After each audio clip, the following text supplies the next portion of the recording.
Hello, everyone. Welcome to another edition of CommerceIQ's Retail News Roundup, where we go over the top stories of the week that you need to read to prepare for the week over e-commerce, the economy, and retail as a whole. And of course, this week we have a fresh 4 articles for you. So let's get into it here. The first article for you is from Benzinga, and it's Amazon's 2022 Prime Day is back. Here's the schedule and what you need to know. And of course, Amazon has recently announced its Prime Day will occur on July 12th and 13th. And a few interesting things about this Prime Day. It'll be the first Prime Day since Andy Jassy is CEO, so it might be a bit of a bellwether on his performance.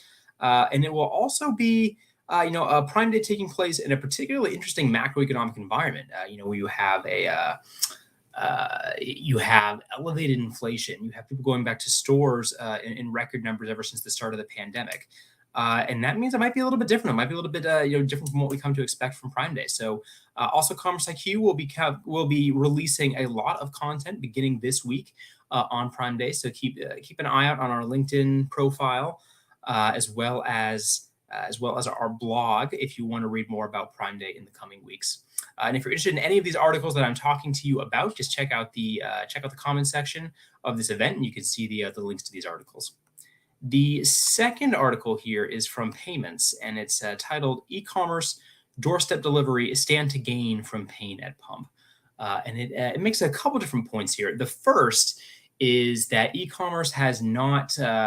It's kind of common wisdom right now that e-commerce growth has declined to the point where it is now back on its pre-pandemic trajectory curve. And this makes the case that that's actually not true. Yes, it's lost some ground, but it still is higher than it would be had the pandemic never occurred. And the second point it makes, I think is interesting to debate, is will inflation, especially in fuel costs, keep shoppers at home and maybe buying more online than they otherwise would. I would actually argue against that a little bit. I think it's an interesting take, but I would actually argue that that might not occur. We might actually see, shoppers go to stores because they want to, because perhaps they haven't gone as much as they have wanted to in the past couple of years. And also important thing to keep in mind is that, Amazon and other e-commerce players are also hit hard by fuel costs, right? That'll raise the price of their fulfillment model, perhaps more than that last mile delivery to the shopper directly. It raises the price of the fulfillment model more than perhaps a store fulfillment model. So that's also something to keep in mind. Of course, I'm sure you all remember how Amazon has levied a surcharge on its third-party marketplace sellers so that they can cover the cost of fuel and inflation. The third article here is more of a press-ish release. Business Insider, it's titled "Sam's Club memberships are soaring to record highs, and the retailer is about to give brands unprecedented power to target those shoppers with ads." And of course, this is essentially an announcement for Sam's Club's revamped retail media program, now called Sam's Club Member Access Platform. And it introduces a lot of things that are rapidly becoming the gold standard for any retail media platform being launched today. It includes things like focusing primarily on sponsored products, but then also planning to add down the road programmatic display ads, kind of the equivalent of Amazon DSP. It's moving the network in-house.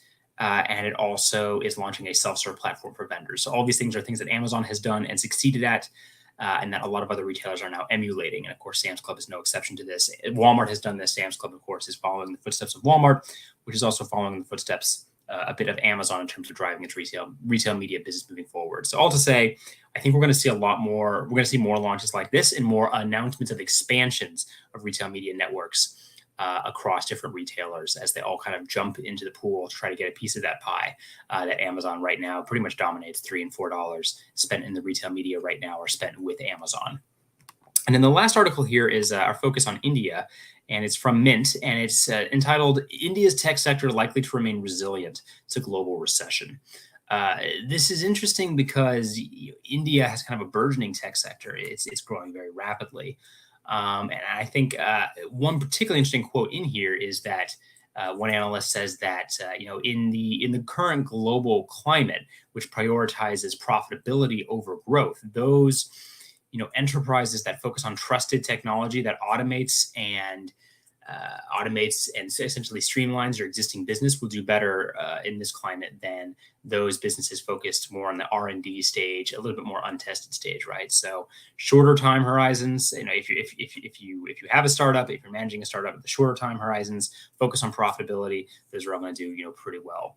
And also, the more you can automate your brand, the more you can automate your business. The more you can streamline your management, whether it's in store or online, the more you can direct maybe some of those cost savings to just your bottom line and drive profitability. The healthier you'll be as a brand as well. And of course, at CommerceIQ, streamlining and automation, optimization in one integrated platform is what we're all about for clients' businesses on Amazon and elsewhere. All right, that about sums it up. Those are our 4 articles. So if you're interested in those, again, just check out the comments. And you can see those articles listed there. But with that being said, we can call it a day, and we'll return next week with another 4 articles that you need to know to prepare for that week. So until then, have a great rest of your week.